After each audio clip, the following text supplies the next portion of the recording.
I'm here in Prato and we've just finished a really great dialogue on Horizon Europe and research security, because the two seem to be so embedded. And I'm here with former Professor Anders Henriksen. Tell me a little bit about what your most previous role is and your intersection with universities in... So up until recently, I was head of what we call counterintelligence at the Danish Security and Intelligence Service. It essentially means that I was responsible for our organization's effort to protect Danish researchers and companies from unwanted tech transfer, as well as to catch spies, essentially, to identify foreign intelligence activity. And one of the core missions we had falls within the remit of economic security, where research security lies in the middle of economic security. And so what prompted the Danish Intelligence Service to actually have what I understand to be almost a dedicated unit? Of course, you had other roles, but that interface seems to be pretty close. I think it originated from a basic understanding that what is potentially most harmful to us is if we lose cutting-edge research. We are a small, democratic, capitalistic welfare state, and future welfare depends on our ability to keep the innovation research in Denmark and to develop that and make sure the Danish companies, European companies will live off the research we do.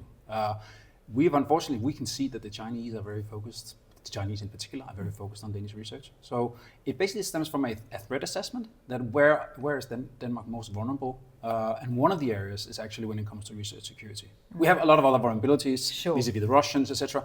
But when it comes to economic security, it is actually leakage of technology and research. And that's why we established a fairly robust program to interact with primarily universities and tech-heavy industries. And of course, one of the great challenges, so in Australia, I am one of the founding members still of the University Foreign Interference Task Force. And we established that in 2019, and it really was bringing the security agencies together with the universities. Because we were like two tribes, you know, the tension of having a kind of closed environment where security people would come and say, well, there's something wrong, we can't tell you what it is, but you need to stop doing it. Yeah. And then universities where academic freedom is really paramount.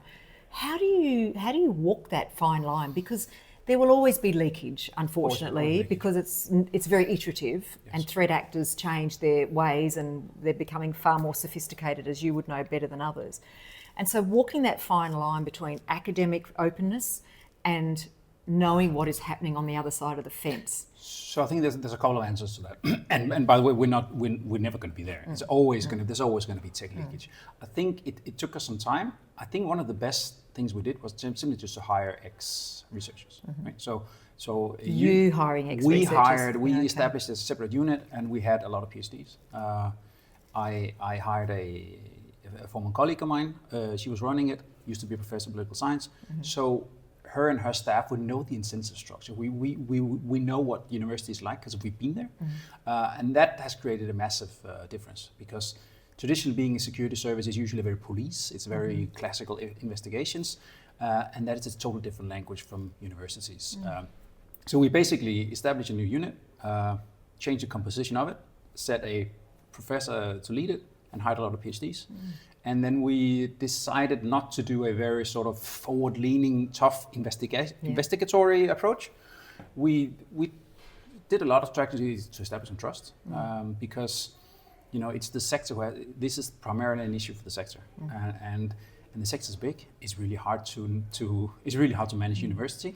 I think it's easy. In any event, it's hard to manage universities. It's easy to talk to the sort of formal management, but we all know that where actually research is done is not there. It's on the outskirts somewhere. It's a research cluster with different nationalities and different agendas, and tapping into that is really difficult. But the only way to do that is actually go through the academics, through universities.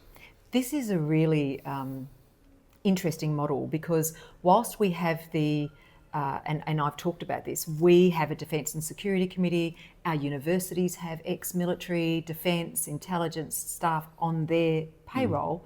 We don't have PhDs. You've done it in reverse, basically. Right? You've brought people into the unit, or you did. Yeah, and we sort of That's a really interesting model. And we redesigned it with that particular focus, because we had a lot of PhDs. We had a lot of PhDs who were doing counterterrorism, all that stuff. But we sort of also made it attractive for the PhD to work at the service, to actually engage and talk more about research security. So it's a little bit of both. I would say you have to do separate stuff.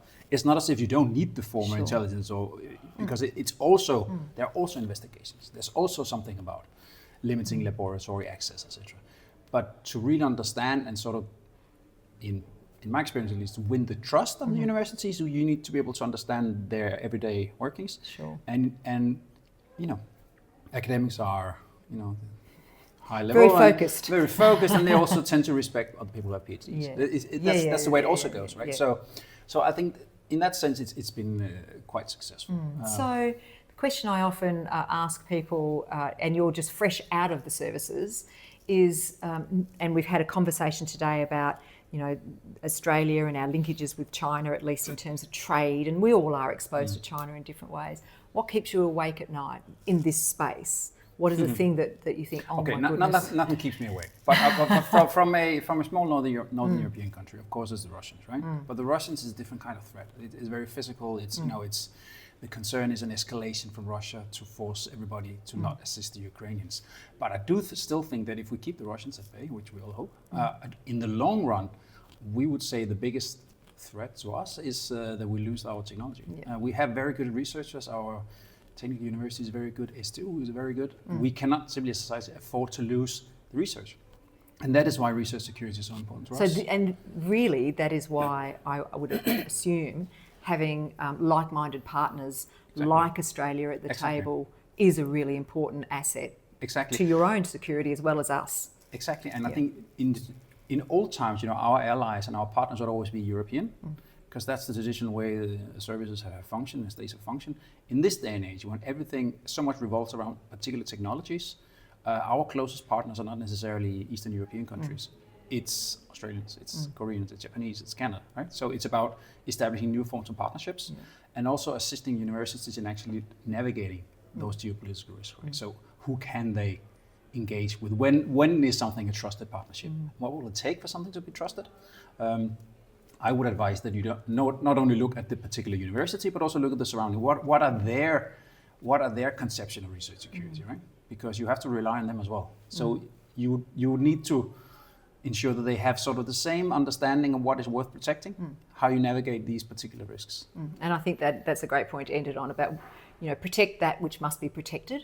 Definitely. And obviously academic freedom and balancing all of that is really important, and having a good close relationship with our intelligence and security agencies, which you've obviously done in your context, and I think which Australia is, in many ways we're doing it, but I guess the challenge is, to your point, it's moving at such a fast rate that we have to reach in more to our like-minded partners. So definitely. So thank you very much. Great to see you. Thank you for having me. Thank you.